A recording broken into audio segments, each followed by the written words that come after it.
मध्य प्रदेश की बेटी अंजना यादव ने एक बार फिर इतिहास रच दिया है। उन्होंने दुनिया की सबसे ऊंची चोटी माउंट एवरेस्ट पर सफलतापूर्वक चढ़ाई कर वहां तिरंगा लहराया और प्रदेश के साथ पूरे देश का नाम रोशन किया है।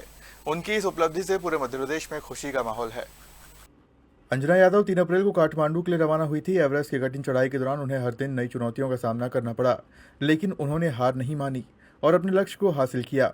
अंजना यादव ने कहा कि एवरेस्ट पर चढ़ाई आसान नहीं होती, लेकिन जब हाथ में भारत का तिरंगा हो तो हर चुनौती छोटी लगने लगती है।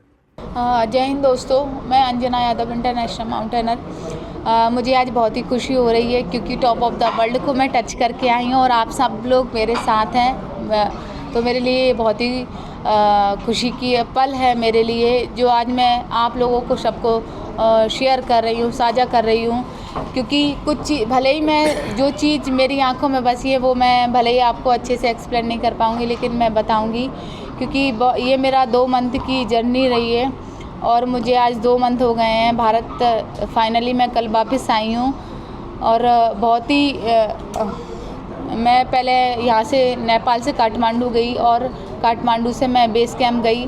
बेस कैंप से जो आपका सबसे पहले फर्स्ट जो पड़ाव पड़ता वो खुम्बू आइस पड़ता, वो बहुत ही टफ डेंजरस होता है। आपको पता खुद नहीं है कि हर 2 सेकंड में खुम्बू आइस कब आपके ऊपर गिर जाए। आपके हर कदम पे मौत लिखी है, फिर भी आपके अंदर एक ही जुनून है कि आपको अपने भारत का टॉप ऑफ द वर्ल्ड पे आपके भारत का तिरंगा लहराना है।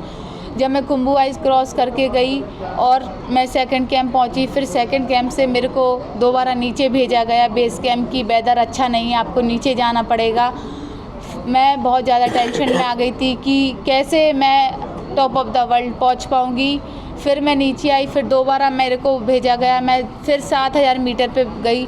ऐसे करके मैं 3 बार 7000 मीटर पे गई। लोग एक बार जाने पर उनकी हालत ख़राब हो जाती है, 3 बार जाना मेरे लिए बहुत ही बड़ी बात थी। लेकिन बाबा का आशीर्वाद और मेरे पूरे भारत का वासियों का सभी का आशीर्वाद मेरे साथ था। तो मेरा विल पावर, मेरे को विल पावर मिली, मुझे शक्ति मिली, ताकत मिली। मैं दोबारा 3rd कैंप पहुंची और मैं 1 रात रुकी। फिर मेरे दाई का कॉल आया कि नहीं, आपको फिर से नीचे जाना पड़ेगा, ऊपर वेदर अच्छा नहीं है। मैंने बहुत रिक्वेस्ट किया, नहीं खाने को नहीं है यहाँ, आपके पास पानी नहीं है, आपको मेल्ट करके आपको पीना पड़ेगा, बर्फ़ कुछ भी नहीं है, ऑक्सीजन वो सिलेंडर भी नहीं है, आप कैसे आप कर पाओगे यहाँ सर्वाइव। जैसे तैसे मैं बहुत रोई और जैसे तैसे मेरे को नीचे भेजा गया। फाइनली 27 को मैं फिर से 7000 मीटर पे आई। फिर ऑक्सीजन मैंने लगाया, 7000 मीटर तक मुझे ज़रूरत नहीं पड़ी। फिर मैंने 7000 के बाद मैंने ऑक्सी लगाया। फिर फाइनली मैं 27 को सुबह 5:24 पे टॉप ऑफ द वर्ल्ड पहुंची और अपने भारत का तिरंगा मैंने लहराया।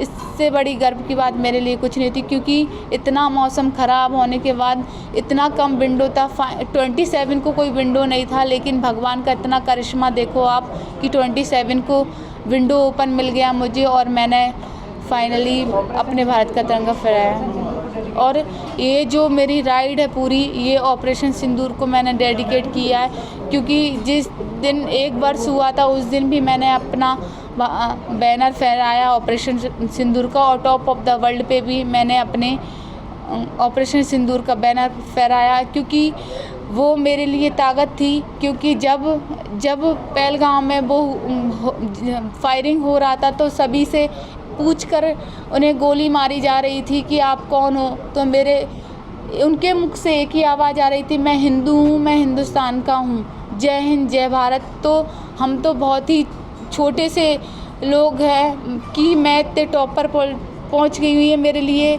इतनी बड़ी बात नहीं है, लेकिन वहाँ से फहरा कर तिरंगा यहाँ वापस आना ये बहुत बड़ी बात है मेरे लिए। कितने दिन लगे इस ये 2 मंथ मेरे को कंप्लीट हो गए। फाइनली 2 मंथ बाद मैं वहाँ पर पहुँच पाई थी। और मैं धन्यवाद देना चाहूँगी अपनी CM मोहन यादव जी का, जिनने मुझे इतना सपोर्ट किया और उनके सहयोग से ही मैं आज टॉप ऑफ द वर्ल्ड पहुँच पाई हूँ। और हरिओम जटिया और रिलायंस क्लब, उनका पूरी